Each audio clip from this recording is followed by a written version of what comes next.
Hello everyone, একটা নতুন ব্লগে সবাইকে স্বাগত জানাই।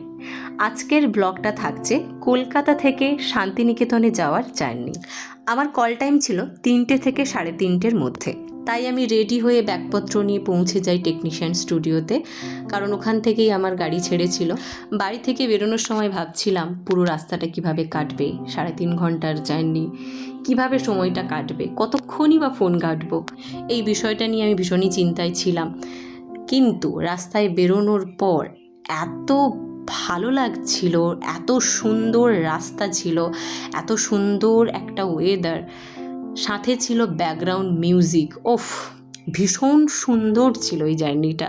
আমি ভীষণ এনজয় করেছি, বুঝতেই পারিনি কিভাবে 3.5 ঘন্টা বেরিয়ে গেল। তারপর পাশের মানুষগুলোর সাথে যখন তোমার ভাইব ম্যাচ করে যায়, তখন তো আর কোনো কথাই হবে না। কিছু কিছু জার্নি হয় এমন যেগুলো গন্তব্যে পৌঁছানোর জন্য, আর কিছু কিছু জার্নি এমন থাকে যেগুলো স্মৃতি হয়ে থেকে যাওয়ার মতো। মাঝখানে আমরা নেমেছিলাম শক্তিগড়ে। প্রচণ্ড খিদে পেয়ে গেছিল সবার, তাই জন্য খেয়েছিলাম চা আর সাথে ছিল সিঙ্গাড়া।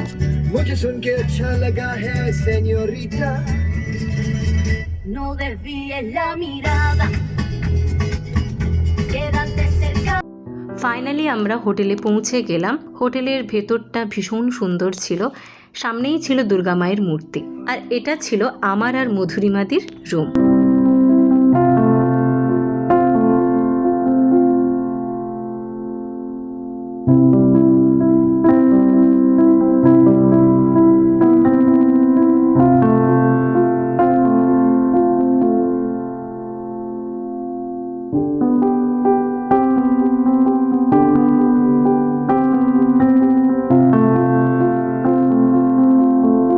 তারপর খাওয়া দাওয়া করে নিলাম।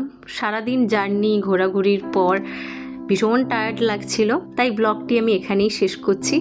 নেক্সট দিন আমি কি করলাম সমস্তটাই নেক্সট ব্লগে আমি শেয়ার করব। বাই।